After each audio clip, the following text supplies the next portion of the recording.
Entonces, habíamos terminado ayer con todo lo que es la historia clínica, ¿no? Hoy vamos a hablar del examen mental.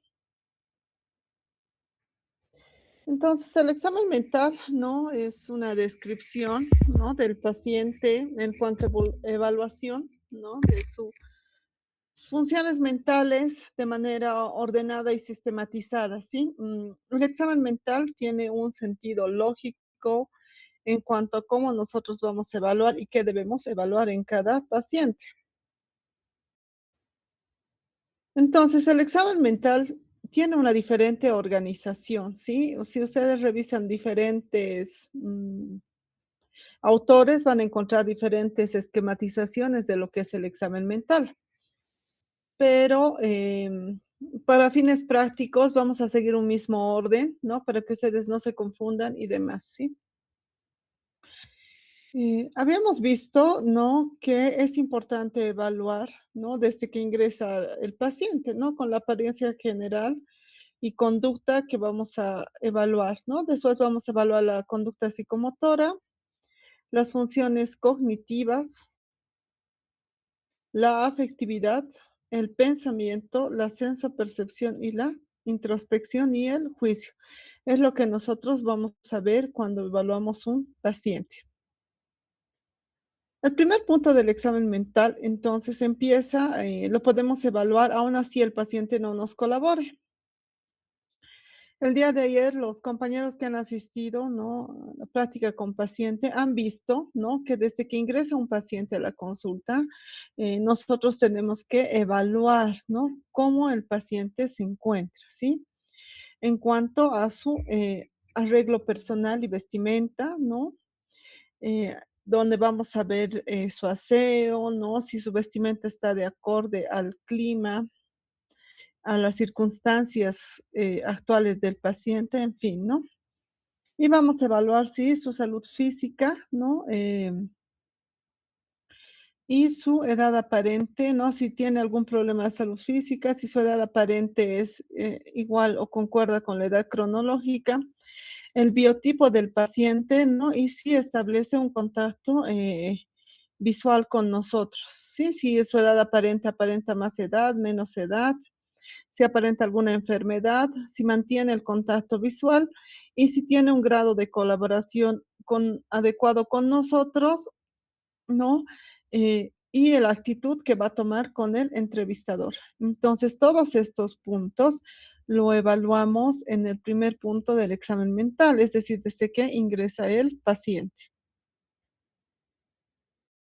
Después vamos a evaluar la conducta psicomotora. ¿Cómo evaluamos esta función? Nayeli,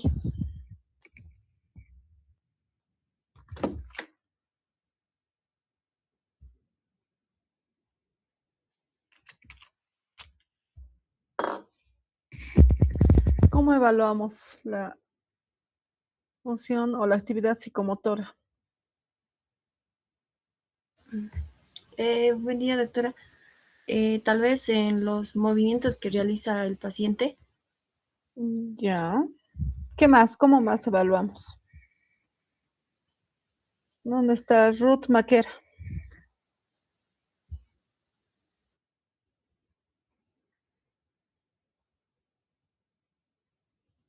Buenas tardes, doctora. No, Buen día. buenos días, perdón. Bueno, podemos ver, doctora, como ayer estábamos viendo también a los pacientes, ¿no? Ujú, Cuando se movía, cuando caminaba, si era rápido, si era lento, no sé, si la tenía marcha. exámenes raros. A veces Ujú, hay pacientes que pueden tener tics también, ¿no? La, de las manos, inclusive los pacientes cuando hablan tienen manías de, no sé, de agarrar algo, de tocar quizá, no sé, su cabello y así. No sé si ya. también de esa manera se le puede evaluar. O cómo Ujú, gesticula también lo que habla, ujú, cómo se expresa, ujú. la mímica facial también. Entonces vamos a explorar, ¿no? La psicomotricidad, ¿no? Con la expresión facial del paciente, ¿no? Las características del habla, ¿no? Y la actitud motora general, ¿no? Lo que decían, la marcha, los gestos, la postura que adopta el paciente, ¿sí? Entonces, de esa manera evaluamos la psicomotricidad. Ahora, Si en la conducta psicomotora no tiene alteraciones, ustedes pueden describir en sus alteraciones sin alteraciones, ¿no? Si no, describimos la alteración que vaya a presentar. Las alteraciones de la psicomotricidad se pueden dividir en cuantitativas, ¿no? Y cualitativas. En cuantitativas vamos a tener lo que es la inquietud psicomotora, ¿no? Como esta hiperactividad psíquica y motora, ¿no? Que va a presentar el paciente. El grado mayor, ¿no? De lo que es la inquietud, de lo que es la hiperactividad psicomotriz es la agitación, ¿sí? La agitación la vamos a ver como un tema en general, ¿no? Porque la agitación, aparte de ser un síntoma, ¿no? Puede constituirse por varias causas y tenemos que saber tratar. Entonces, cuando llevemos emergencias psiquiátricas, vamos a ver esto, ¿ya? Entonces, la agitación psicomotriz, ¿no?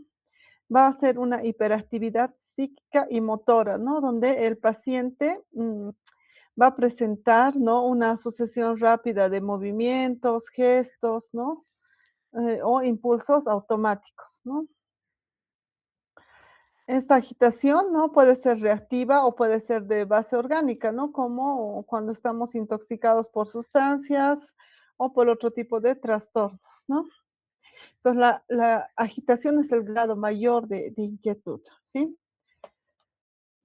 Y la caticia, ¿no? Que es la incapacidad del paciente para permanecer quieto, ¿sí? Entonces, son alteraciones de la conducta psicomotora, ¿no? Y tenemos otros síndromes, ¿no? Como es la catatonía, ¿no? La catatonía corresponde a un síndrome eh, compuesto por lo que es la catalepsia, ¿no? El negativismo, el estupor, el mutismo, ¿no? La rigidez muscular y las estereotipias motoras, ¿no? Entonces voy a presentar un video de lo que es la flexibilidad seria, ¿no? En un paciente con catatonía.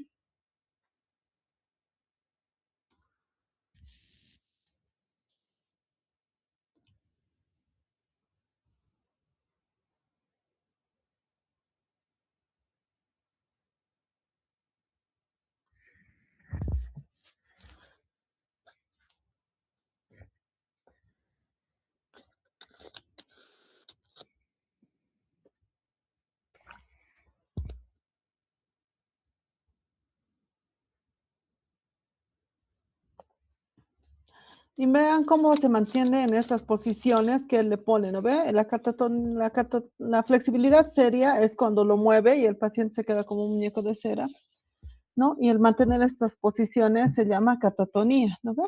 Aunque esta posición sea incómoda, ¿no? Esto es parte del síndrome catatónico, que les comento, no es tan usual verlo ahora como está descrito hace algunos años, ¿no?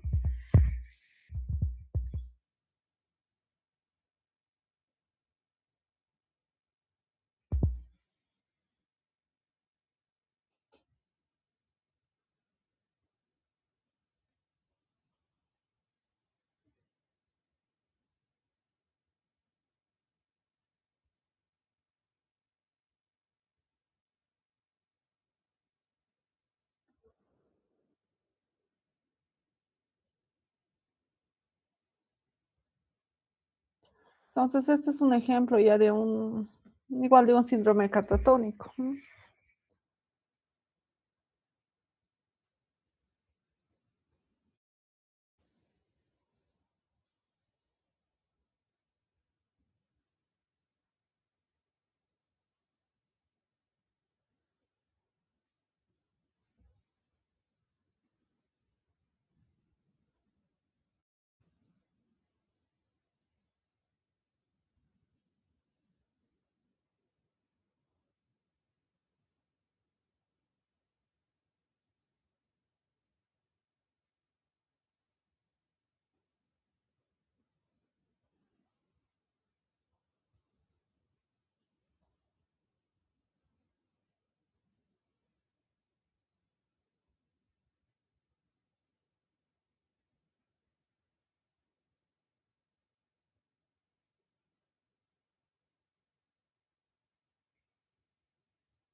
No, nuevamente lo que es la flexibilidad seria, ¿no?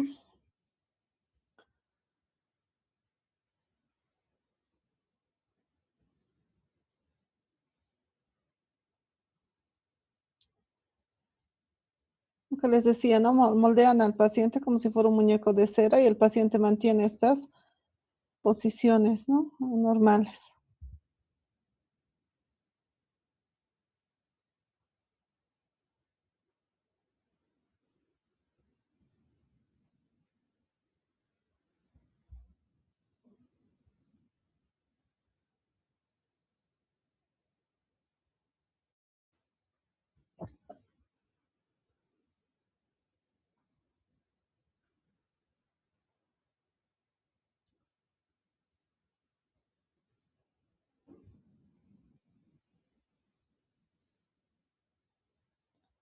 ¿No? El paciente puede tener eso, ¿no? Negativismo.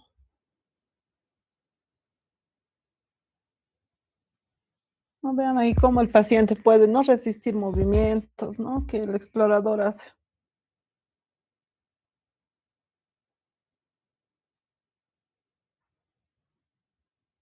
Y a veces el paciente hace lo contrario, además de lo que le pide el entrevistador, ¿no?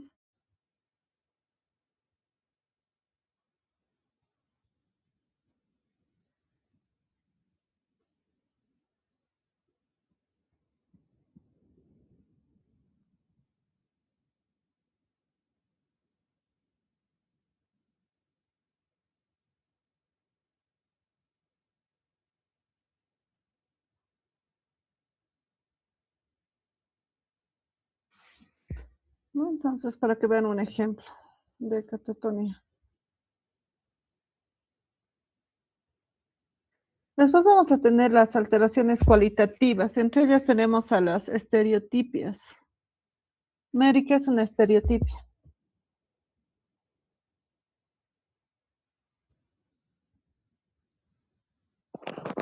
Buenos días, doctora. Puede que sean cuando el paciente va a tener movimientos, ¿cómo se dice? Muchos movimientos. ¿Puede repetir los movimientos? Más o menos. Lisette,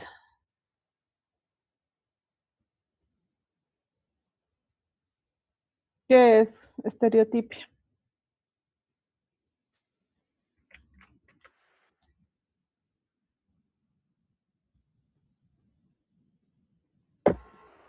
Ya, doctora, son posturas repetitivas.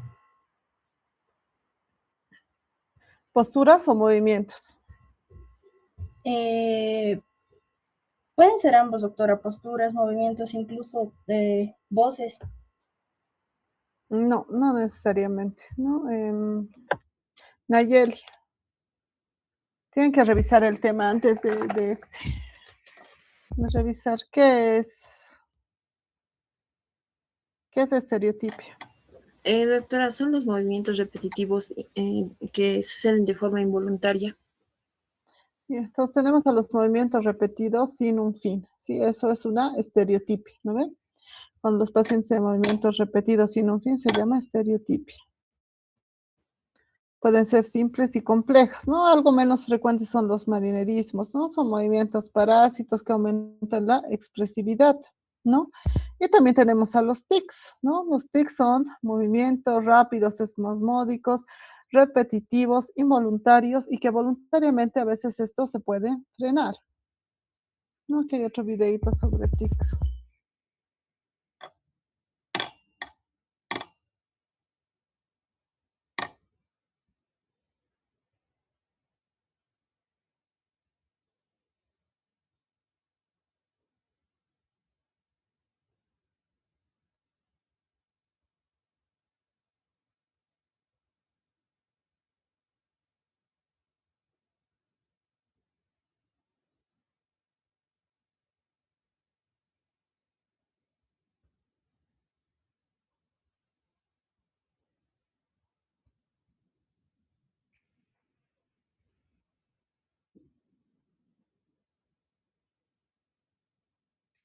Entonces, los tics pueden ser normales en ciertas circunstancias, ¿no? Pero en el caso de generar ya un deterioro, puede ser parte de otro cuadro, entonces hay que evaluarlo, ¿no? Como en el caso del video que vemos acá, ¿no?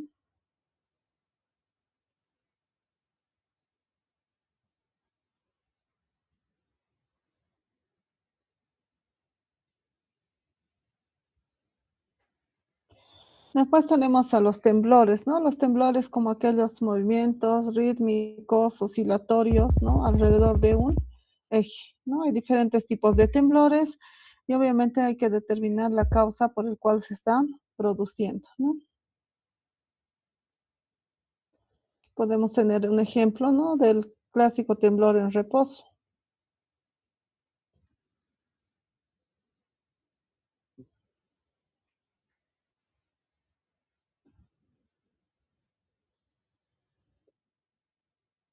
Sí, perdón, voy a volver, por favor. Le doy un cortecito.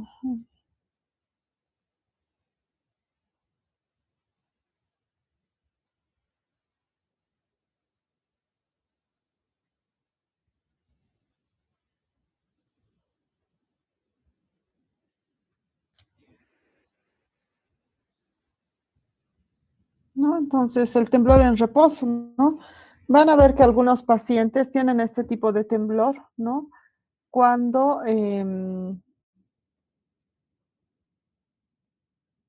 ¿no? Cuando lo vamos a notar cuando el paciente evidentemente está en reposo. A veces cuando ingresa no es notorio, pero ya cuando se sienta vamos a poder evidenciar ese tipo de temblor. Entonces, el temblor se describe, ¿no ve? ¿Dónde está localizado? ¿No? ¿Cuán intenso es? ¿Qué tipo de temblor es? Porque en la evolución de sus pacientes tenemos que ver si estos síntomas permanecen o no permanecen,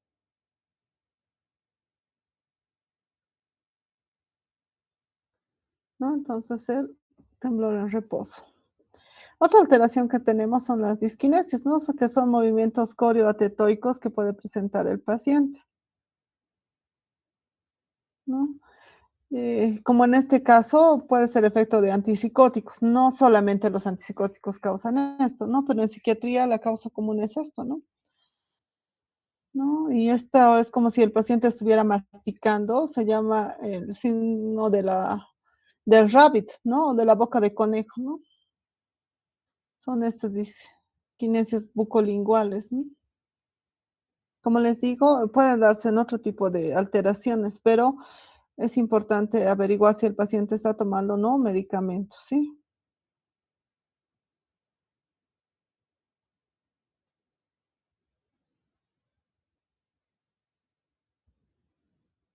¿No? O las distonías, ¿no? Que son movimientos como contracturas musculares dolorosas.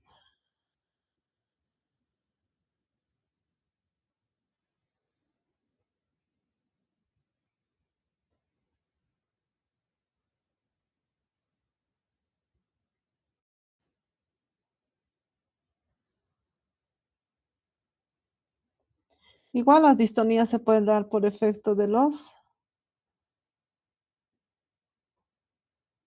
Medicamentos. antipsicóticos, ¿no? Antipsicóticos, principalmente, pero no son los únicos fármacos que causan, ¿no? Alteraciones del movimiento puede estar causado por medicamentos también como la metoclopramida, ¿no ve? Que se utiliza tan frecuentemente, puede causar alteraciones motoras. No, entonces es una contracción dolorosa, ¿no? Involuntaria del paciente. En este caso, en región cervical, ¿no?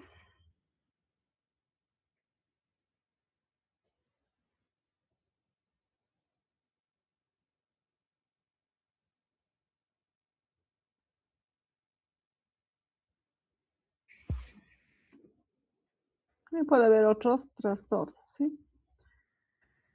Después vamos a hablar de las funciones cognitivas. ¿Qué ventaja tiene estudiar las funciones cognitivas? Las funciones cognitivas tienen estructura en cuanto a cómo las evaluamos, ¿ya? Entonces la podemos evaluar de forma estructurada,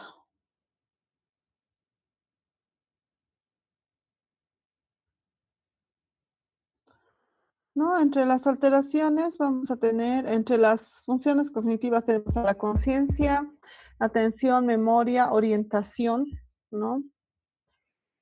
Cálculo, ¿no? Lenguaje, nocias, praxias y funciones ejecutivas, ¿sí? Entonces tenemos que irlas evaluando de manera sistemática, ¿no? Entonces, ¿qué es la conciencia, Michelle?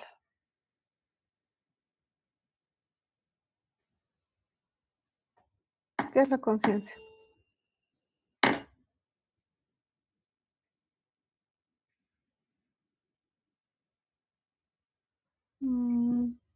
conciencia nos ayuda, es una parte de la conciencia, es un estado como la vigilia.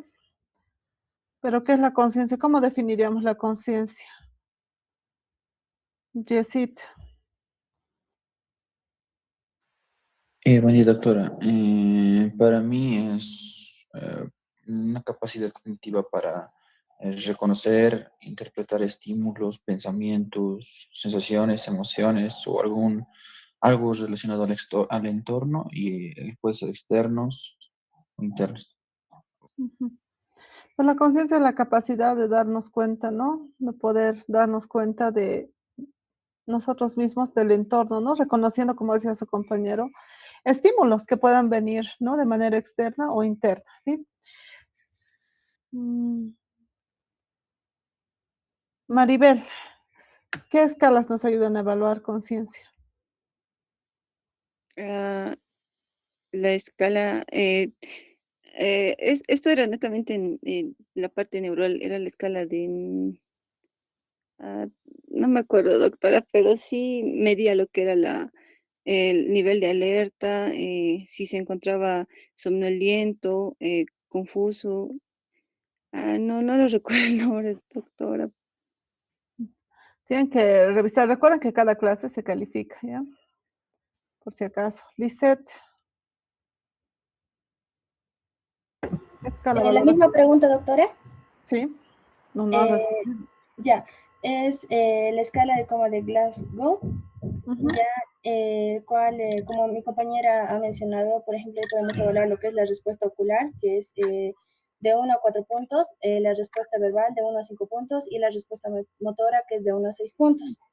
ya. Y algo importante también mencionar que es como profundo, ¿no? Que es de 13 a 15. Y esto es relacionado con lo que es la alerta total. Y el Después, 15 es el puntaje máximo, ¿no? De esta escala. sí, Ya. Entonces, la escala de coma de Glasgow nos ayuda a valorar, ¿no? El estado de conciencia en su forma cuantitativa, ¿sí? Que es la escala de Glasgow, ¿no? ¿Qué debemos evaluar en pacientes que tienen alteración del estado de conciencia? Sí, hay otra escala que se utiliza mucho que es la escala FOUR, ¿no? La escala FOUR es una escala que la utilizamos con frecuencia, ¿sí? Entre los trastornos vamos a averiguar, vamos a tener, ¿no? El estado normal de conciencia, les decía que pueden describirla o la describen como vigilia o lucidez, ¿no? Del paciente. Ya los estados, las alteraciones tanto cuantitativas, ¿no? Pueden ir desde la hipervigilia, ¿no? Que es un estado aumentado, o la disminución de conciencia, ¿no? Que está la somnolencia, la obnubilación, el estupor y el coma, de acuerdo a cómo sea nuestra reacción, ¿no? Con el entorno. Es importante evaluar esto, ¿no? Y saber que en psiquiatría el estado de conciencia no se altera, ¿no? En las patologías, como ustedes han ido viendo los pacientes, todos los pacientes están, ¿no? Con vigilia, ¿no? No hay pacientes que tengan otro tipo de alteraciones, ¿no? Entonces tenemos la hipervigilia, estupor, el coma, ¿no? Y los trastornos cualitativos, ¿no? En los cuales está lo que es la despersonalización, ¿no? Que es la sensación de extrañeza con uno mismo, la desrealización, ¿no? Con el entorno, ¿no? Que son las principales alteraciones. Rudy, ¿qué es la atención?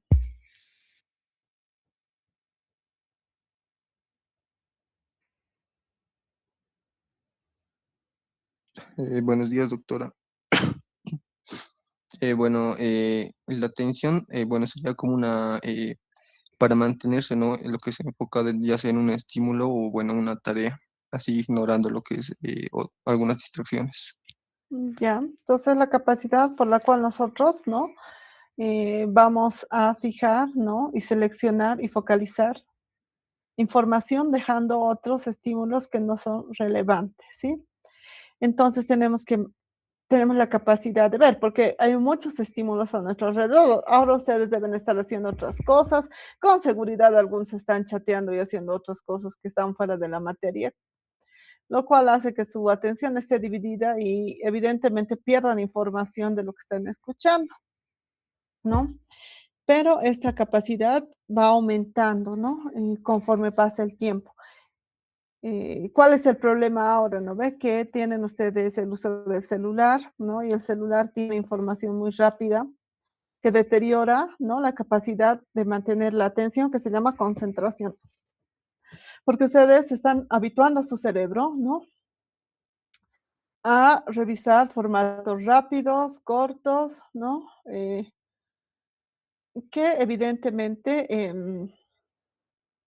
no tienen, digamos, están perdiendo, ¿no? La capacidad de concentrarse, ¿no?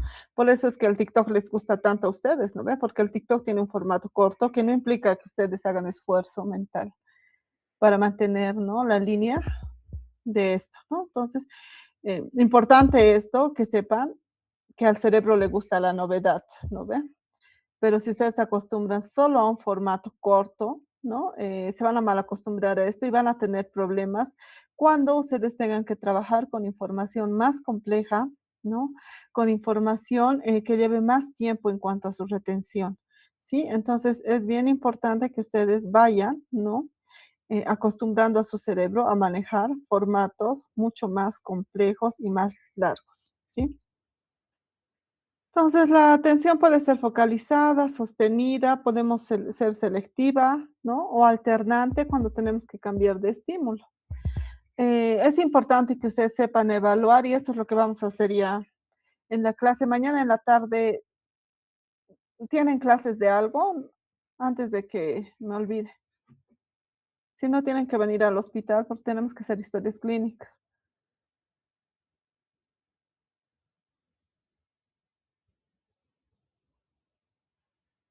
No, doctora, mañana no. Ya, entonces mañana a las 2:30 tienen que estar en el hospital para hacer historias clínicas y traes ustedes de Moca y Minimental impresos, ¿no? Si nos da tiempo, vamos a hacer la parte práctica. Si no nos da tiempo, ¿no? No vamos a hacer el viernes, ¿ya?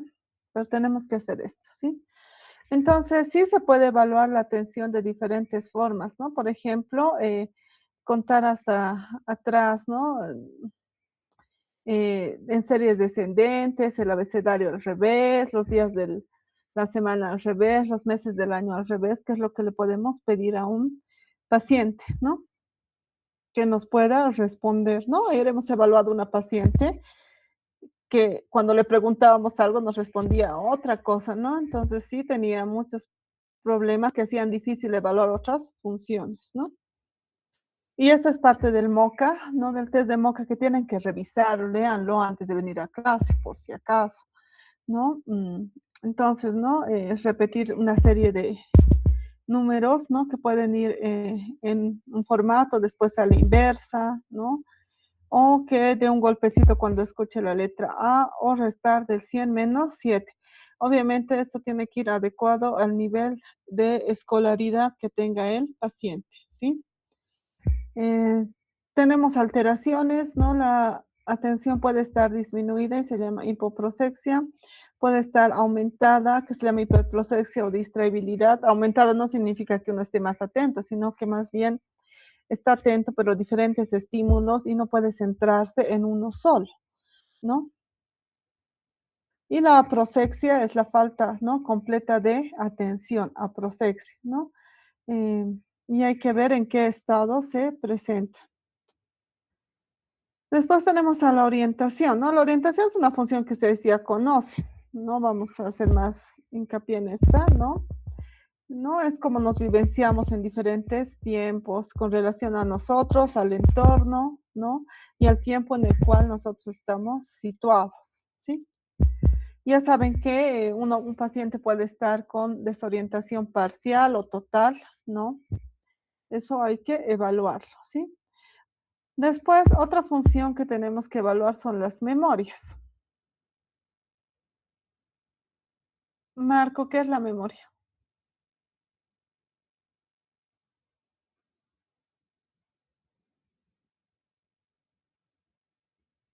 Doctora, buenos días. Es la capacidad de almacenar o retener información, doctora. O puede ser a corto, mediano, largo plazo. Ya, la capacidad por la cual nosotros vamos a poder almacenar, ¿no? Y también poder evocar esa información. Recuerden que parte de la memoria no es solo almacenar, ¿sí? Entonces es un mecanismo, proceso mental superior, por el cual podemos, ¿no?, conservar información una vez que el estímulo ya no está presente, ¿no? Y obviamente evocarla cuando nosotros necesitemos esa información. ¿De qué depende de la memoria? De muchas cosas. Hay diferentes tipos de memoria, por lo tanto hay diferentes circuitos de memoria, ¿no? Que hay que conocerlos. Y también obviamente van a intervenir otros procesos cognitivos, ¿no? Que tienen que ver con la motivación, ¿sí? Entonces, las fases de la memoria, ¿no? Lo primero que vamos a hacer es fijar. Ahora, si un paciente en algún momento no tiene, ¿no?, las, o sea, no está atento o no está con un nivel de conciencia adecuado, difícilmente vamos a pasar a esa primera fase de memoria, ¿no? De fijar la información, ¿no? Entonces, es lo primero de la memoria, ¿sí? Tenemos que fijar la información. Esa información además tiene que ser decodificada, ¿no? O sea, esta información tiene que darse un sentido en tu cerebro, ¿sí? Es como cuando aprenden algo nuevo, ¿no? Su cerebro tiene que aprender qué es eso nuevo y tomar un sentido para ustedes. Tienen que retener esa información y ser capaz de evocarla. Ahora, ¿qué sucede con la memoria? Cuando ustedes no van utilizando información, su cerebro considera esto que ya no es relevante y la va eliminando, ¿sí? Es decir, que nosotros no vamos a recordar absolutamente todo, ¿no? Y yo les doy un ejemplo, ¿no? Si yo les vuelvo a tomar su examen de anatomía humana que han dado en primer año de neuroanatomía, que seguro, obviamente todos ustedes han aprobado, si no, no estarían aquí. Pero seguramente hay alumnos que han tenido buenas notas. Con seguridad, si les vuelvo a tomar el mismo examen, no sé qué puntaje sacarían, pero el rendimiento no va a ser el mismo que han tenido hace un par de años, ¿no? Porque consideramos que esa información, como ya no se ha usado, ya no considera relevante su cerebro. Ahora, como ustedes ya han aprendido esto, ¿no?, en algún momento, va a ser más fácil que repasen y lean. Si ustedes repasan, lean y asocian a información nueva, por ejemplo, cuando hablamos de memoria, ustedes revisen qué es el hipocampo, dónde está el hipocampo y demás, que tiene que ver con circuitos de aprendizaje y memoria, van a consolidar un recuerdo. Por lo tanto, va a ser más fácil aprender.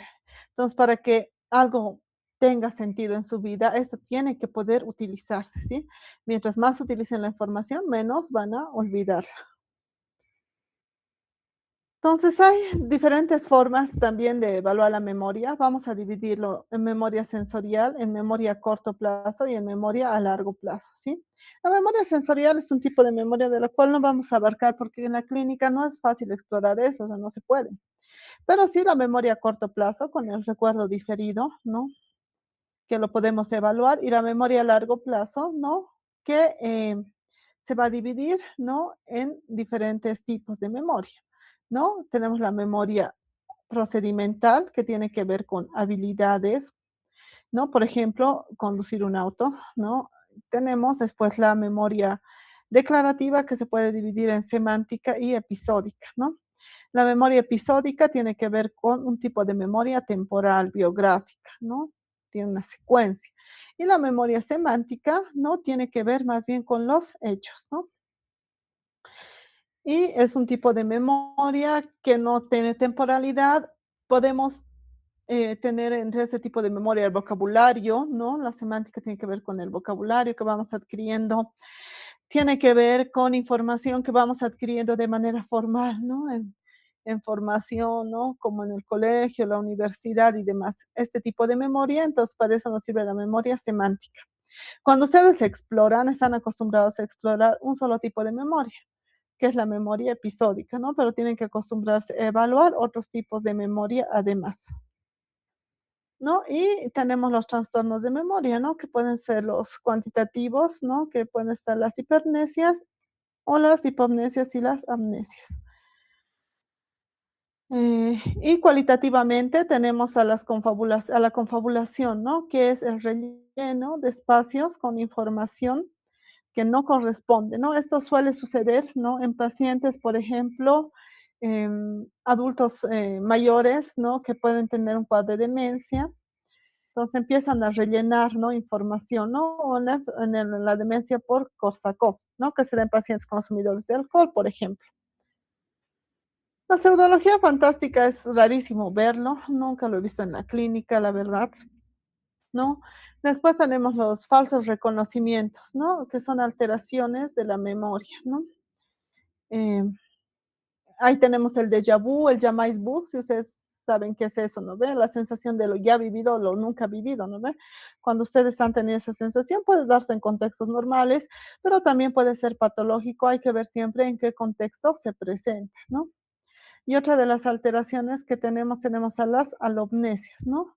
Las alopnesias son llamadas las ilusiones del recuerdo, ¿no? Donde más bien un recuerdo, ¿no? Va a estar distorsionado, ¿sí? Esas son las alopnesias. Y el cálculo, ¿no? Es una función compleja, ¿no? Donde requiere integrar varias funciones que son el lenguaje, habilidades de memoria, procesamiento gráfico, función ejecutiva y simbolismo, ¿no? El cálculo es una función compleja, tiene que ver con áreas parietales, ¿no? Donde vamos a integrar también este tipo de información. Y la función ejecutiva, ¿no? Que tiene que ver con una serie de funciones, ¿no?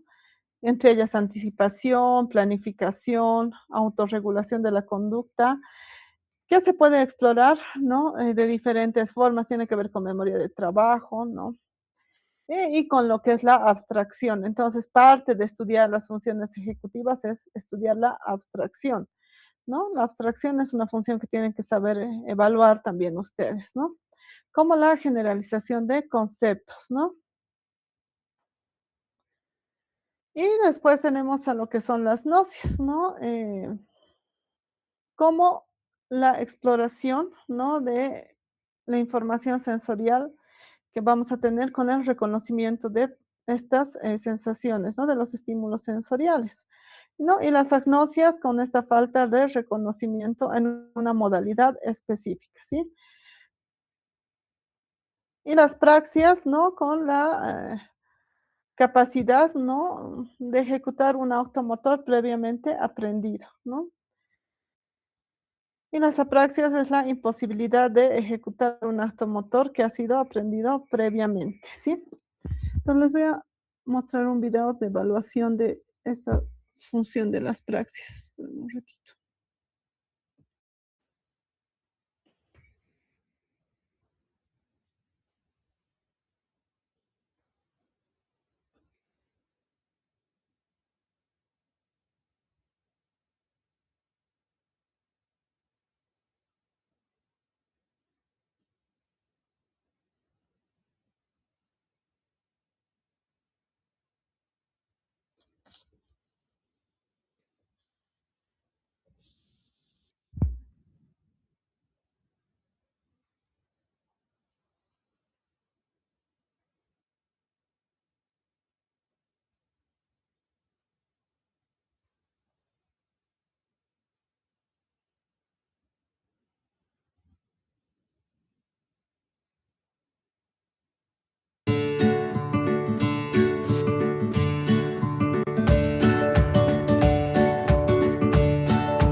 Entonces, como han visto en el video, ¿no? La evaluación de las praxias tiene que ser de manera sistemática, ¿sí?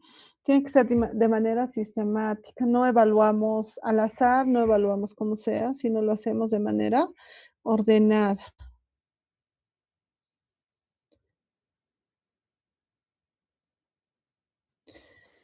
Ya la evaluación de la siguiente función, ¿no? Así antes la recomendación, igual que de las nocias, ¿no?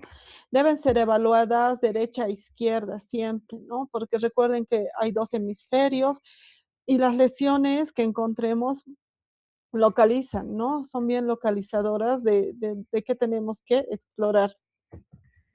Y vemos nosotros la clínica, hacemos la evaluación, tiene que concordar con los estudios de neuroimagen, ¿no? Entonces sabemos que hemos hecho una buena evaluación clínica. Otra de las funciones que vamos a evaluar es el lenguaje, ¿no? Otra vez recordarles que el lenguaje es una función altamente compleja, ¿no? El lenguaje más que una sola función es una integración de funciones, ¿no? Que nos permiten emitir códigos lingüísticos. Hay dos áreas, ¿no? De lenguaje principales, ¿no? Como es el área de Broca y el área de Wernicke. El área de Wernicke es un área de integración, ¿sí? Es un área de asociación, porque recibimos información de diferentes partes, ¿no? De la corteza auditiva, pero también de la corteza visual. Entonces, el lenguaje no solamente es la emisión de un código lingüístico, sino parte importante del lenguaje también es la comprensión, ¿no? Y de hecho, ¿no? Lo primero que uno va desarrollando con el lenguaje es la comprensión del lenguaje. Por ejemplo, ¿no? Cuando nosotros vamos a cuando se empieza uno a empezar el lenguaje, ¿no? Los niños pequeños lo primero que hacen es entender el lenguaje, ¿no? Van empezando a comprender órdenes simples y recién después pueden expresar. No sé si alguno de ustedes además conoce otro idioma, deberían hacerlo porque el inglés es obligado para los estudiantes de medicina, pero tal vez además conocen algún otro idioma, sea nativo o sea extranjero, ¿no? Pero si uno se da cuenta, a veces uno puede comprender, puede entender bien, pero a veces lo que le cuesta es hablar, ¿no? Entonces, como verán, esta área es un área bien importante. Entonces, el lenguaje no solamente es expresión, sino también es comprensión del lenguaje, ¿sí?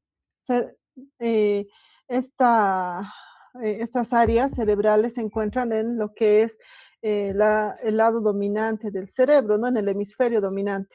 En este caso, es el izquierdo, ¿sí? Por eso es que las lesiones en corteza izquierda siempre son más complicadas a nivel secuelar.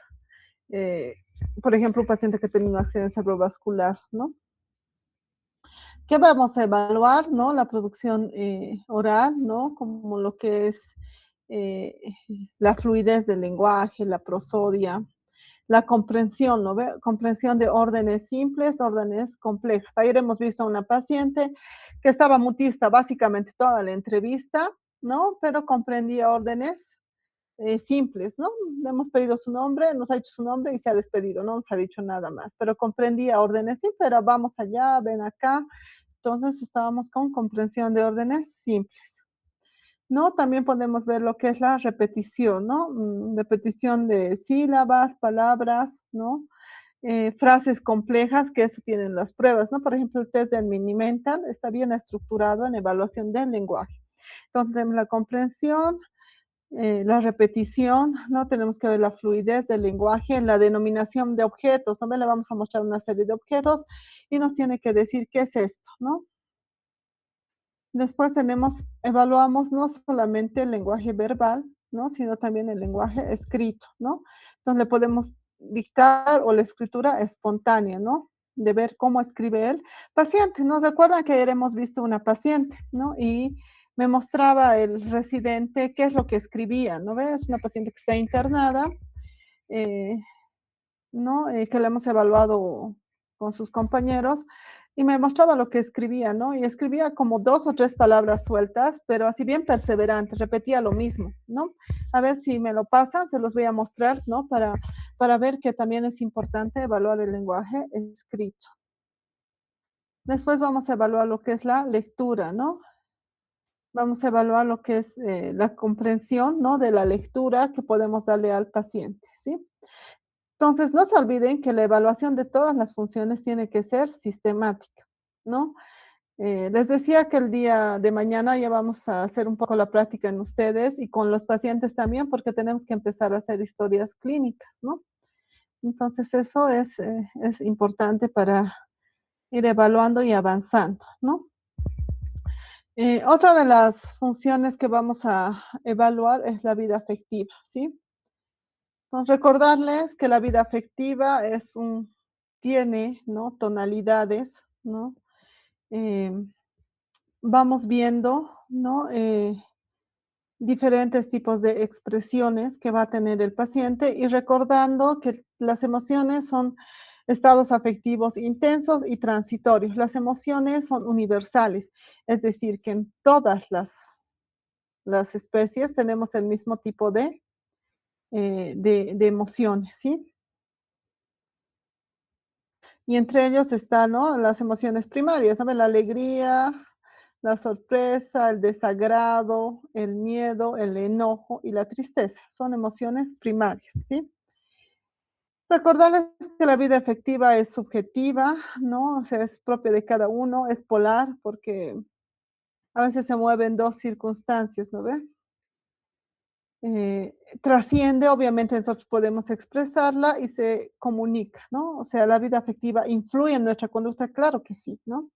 La vida afectiva tiene que ver con situaciones de sistemas básicos, como el sistema límbico, es un sistema bien emocional, que a veces sobrepasa, ¿no?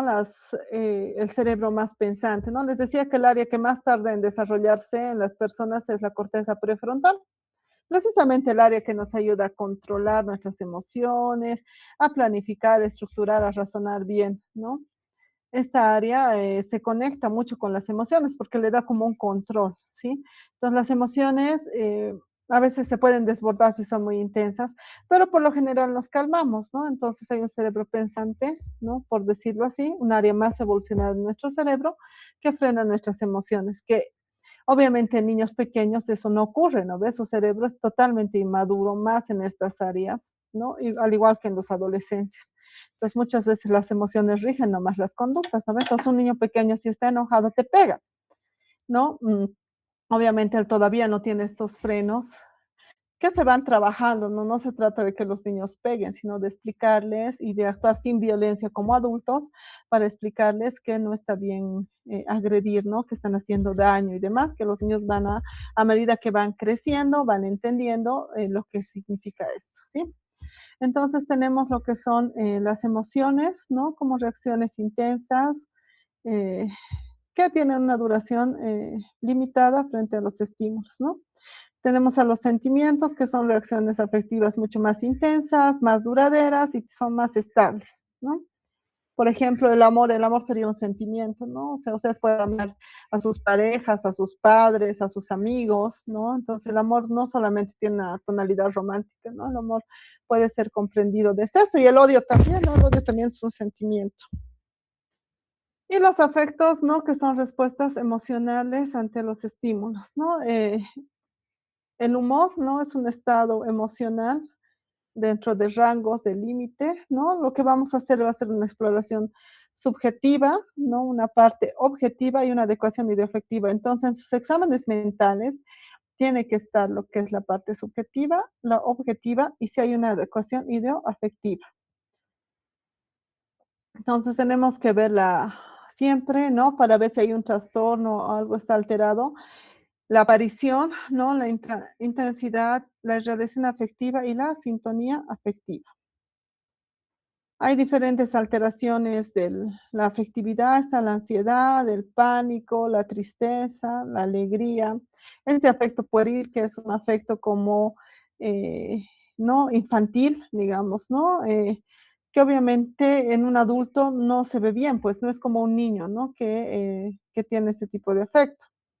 ¿No? O el aplanamiento afectivo, ¿no? Que es esta poca reactividad emocional. Ayer habíamos visto una paciente, ¿no? La paciente que les decía que está internada, y tiene estas reacciones afectivas, casi no transmite nada. Eso se llama aplanamiento afectivo, ¿no?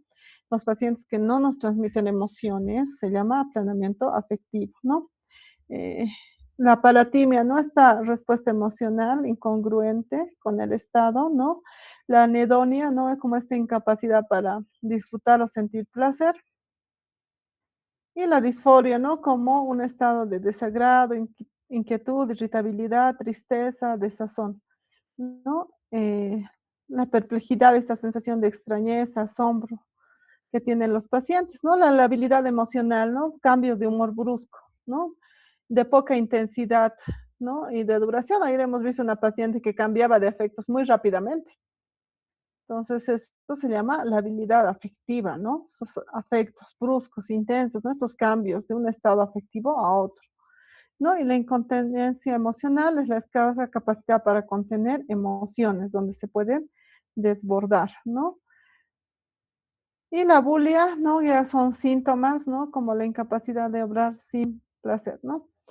Tienen que revisar un poco más esos conceptos para ir identificando en los pacientes que vayamos a ver. ¿No? Recordarles que la vida emocional es parte de nuestra vida, ¿no?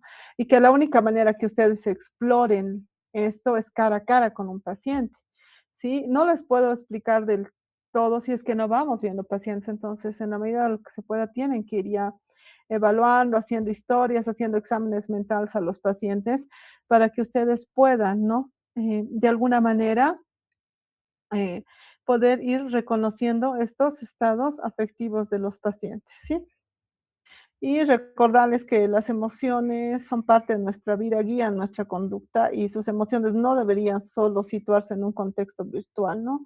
La capacidad de atender gente implica el contacto humano, ¿sí? El contacto humano es algo que no deberíamos perder. Entonces, vamos a quedar ahí.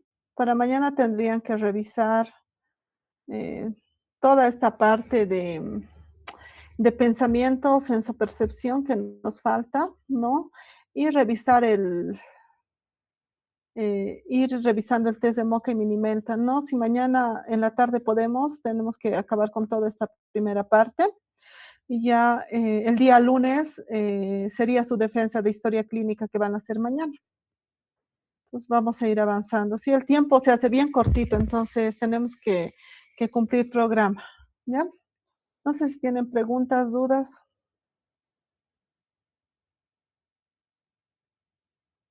Bueno, si no hay preguntas o dudas, nos vemos mañana a las 2:30 de la tarde, ¿ya? Hasta luego, doctora. Hasta luego.